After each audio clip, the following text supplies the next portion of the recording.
Live and direct, put in perspective. Since we're giving him love, how do you have his albums ranked? Ooh, now we talk. Drum roll, please. All right. For me personally, it was written. Listen, I recall like the the um the frenzy for Illmatic. I was coming up into my youth. My older sister, big Nas fan, loved that album. My uncle, if you were a hip hop purist, you just felt like that was like the Bible. Like it was just different. Like you said earlier, like he felt like he was like the project. He changed the game. He was like the new Rakim. Like Rakim, what Rakim did for the game, he changed it. How he had an impact on everything. That Illmatic album, it was like that was like it changed the game, bro. It was like the New Testament and shit. But for me, 96, growing up as a kid, when I heard It Was Written, bro, when I heard the message, bro, I was just blown the fuck away, bro. Fake thug, no love, you gets the slug, see before gusto, your luck blow. Didn't know till I was drunk, though. You freak niggas played out, get fucked out. Prostitute turned bitch, not the gauge out. 96 ways are made out. Yo, just like, what? I feel like he was speaking, like, I just felt like a connection. Like, it just, that album gravitated to it, like, oh my God. Like, the flows on that album, man. When I heard Taken in Blood, which is my favorite Nas album, which we're gonna get into later.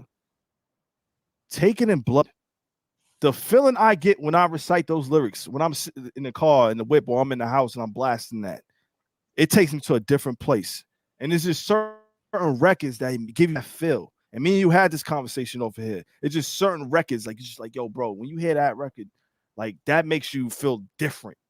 Like how many records you know can make you feel that way? Like, yo, like that dude left Earth. I never brag. How real I keep it? Because it's the best secret. I rock a vest, prestigious. Cuba Link flooded Jesus. In the Lex watching Kathy Lee and Regis. My actions are one with the seasons. Like, yo, if you like, yo, you in the whip, you watching Kathy Lee and Regis, you know what time of day it is. It's the morning time. My man chilling in the back of the Lex. Feet probably got his feet up on one of the chairs, watching Kathy Lee and Regis in the headrest. Like that shit is to a young dude growing up in the New York City, that shit was ill.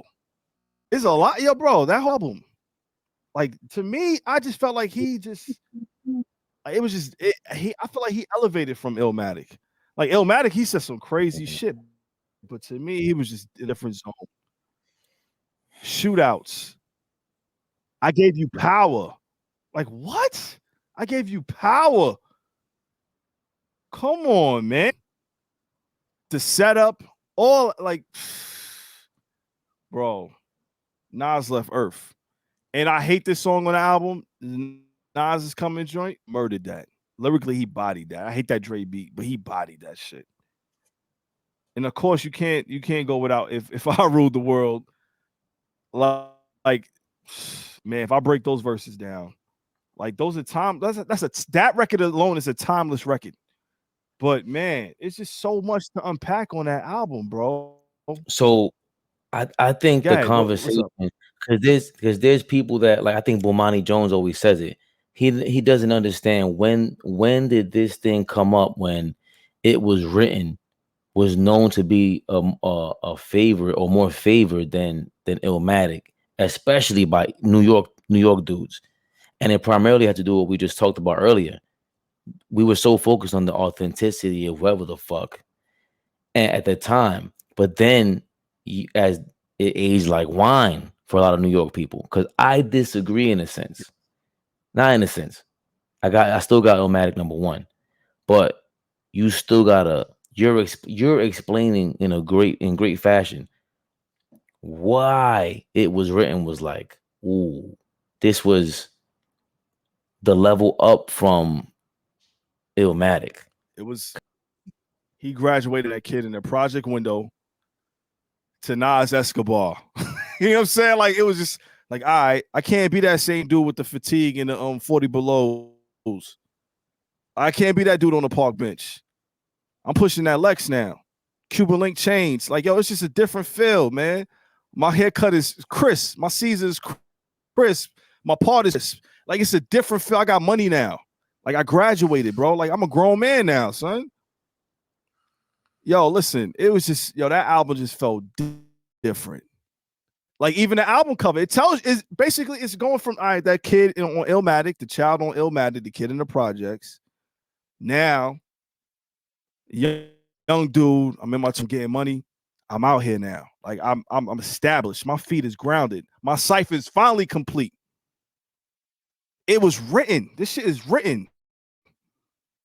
Like, yo, come on, man. Listen, that album was just different, brother. To me, it just spoke different to me.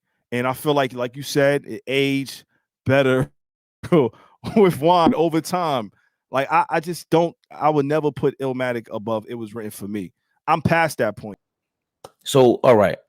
I think, all right, I definitely respect that. But 1996, the reason why I think 1996 was so crazy was because Tupac is out of jail, Lauryn Hill with the Fugees, this fucking elevation, commercial elevation that rap takes, and not only rap, it's music in general. If I'm not mistaken, Russell Simmons sells Def Jam in 96, or part of Def Jam in 96 or 98. It might be 98, but CDs start peaking at that time. And what helps the CD sell is rap music. So there is a difference. There's a difference between even Wu-Tang in 94 to 96, 97. Big difference.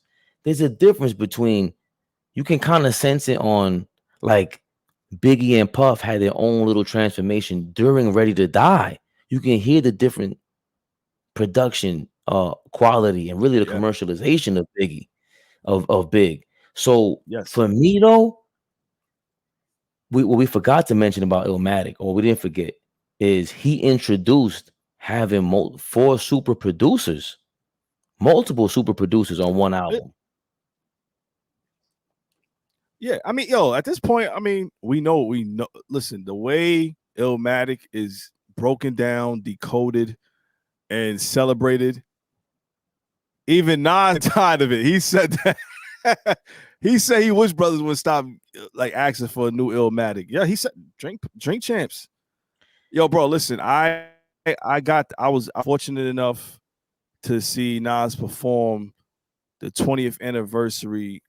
Was it the 20th or 25th anniversary of Illmatic at Radio City with Dave Chappelle? Was it 25th anniversary? Yeah, I think so. Yeah. Like, yo, the album is classic. It's a time. It should be studied and revered forever because it's that groundbreaking. To me, it's just my personal one is It Was Written, man. And then no rapper was doing what Nas did with the producers like that, with Pete Rock, Q-Tip, Large Professor, DJ Premier. No one was doing that. Like, everyone was sticking with one producer the whole time. Like, I mean, I just felt like that goes without saying because everyone knows the history of this shit. I mean, but I guess we got to bring it up for people that don't. No. That's very important because you're talking about the transformation of music, of rap music in the mid 90s to late 90s, where you have multiple producers on everybody's album. Nas is the first to do it. It's not like, yes, it's overstated. Yes, people, but I can't, because I was trying to accept It Was Written as the best album. I was trying to do it, but there are songs on It Was Written that I will absolutely skip. I will absolutely skip. I got a few skip Illmatic. But go ahead. I don't really skip nothing on Illmatic. I could play Illmatic from beginning to end. I skip Halftime. I skip what's the other joint? Oh my God, I forgot this name of the song. There's like two other joints I skip on there, man. It's just a feel, like a certain feel, like certain song. And I'm not, it's not to discredit those songs. The songs are ill. It's just like, you know, Represent is my joint. New York State of Mind. You know, The World Is Yours. That's That's top 5. Okay. There's a lot of joints on that album, man. One Love, crazy. It's supposed to be 10 songs, but the first song really don't count, even though that beat is crazy. Shine has a freestyle over that beat that is ill, but it really doesn't. It's just them talking shit. So it's really 9 songs. So you don't like Halftime, which is insane to me. I don't have a skip on that.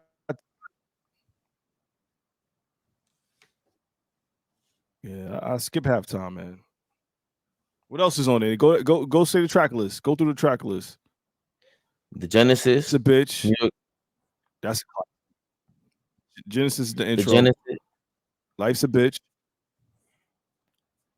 The Genesis, New York State of Mind, Life's a Bitch, The World Is Yours, Halftime, Memory Lane, One Love, One Time for Your Mind, Represent, It Ain't Hard to Tell. Yeah, One Time for Your Mind,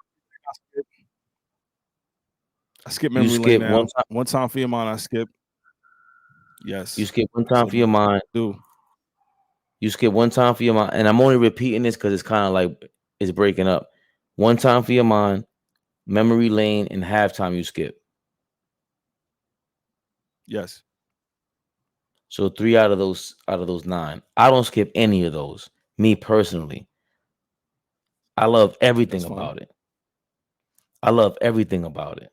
Okay. I think the way Illmatic was 9 songs was crazy. Nobody has still yet to do that. It was almost like what? No, is how many songs is Thriller? Thriller is about 9 to 10.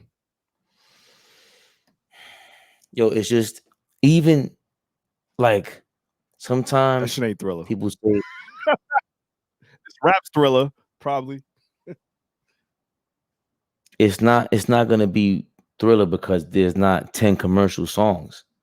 This is Q-Tip, DJ Premier, Large Professor, just the greatest producers of that time making the best music with one of the best fucking lyricists and vocalists of all time.